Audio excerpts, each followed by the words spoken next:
Bangladesh team ট্রাইব্রেকারে জয় নিশ্চিত করেছে এবং আমি বাংলাদেশ দলকে আমাদের মাননীয় প্রধানমন্ত্রী এবং দেশবাসীর পক্ষ থেকে অভিনন্দন জানাই এবং আমাদের ক্রীড়া পরিবারের পক্ষ থেকে অভিনন্দন জানাই। পাশাপাশি আমরা খেলোয়াড়দেরকে বরণ করার জন্য অপেক্ষায় রয়েছি। ইনশাআল্লাহ আমরা এয়ারপোর্টে গিয়ে আমাদের এই বীর সন্তানদেরকে আমরা ইনশাআল্লাহ বর্ণাঢ্যভাবে তাদেরকে রিসিভ করবো।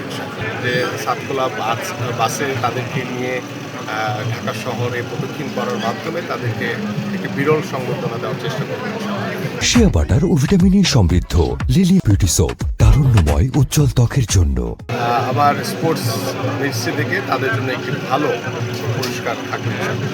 রেহান এবং দেখলাম সুলেমান, রোনান এবং দেখলাম দুজনেই দুর্দান্ত পারফর্ম করেছেন এবং শেষ কিকটা রোনানি নিয়েছেন। তো ওদের ফিউচারটাকে আপনি কীভাবে দেখছেন? ডেফিনেটলি ওরা তো যেহেতু আন্ডার 20 আমাদের সাব টিম, আমরা আশা করি যে খুব শীঘ্রই তারা বাংলাদেশের যে টপ টিম রয়েছে আমাদের বাংলাদেশ ফুটবল টিমে তারা মেইন টিমে তারা খেলার সুযোগ পাবে।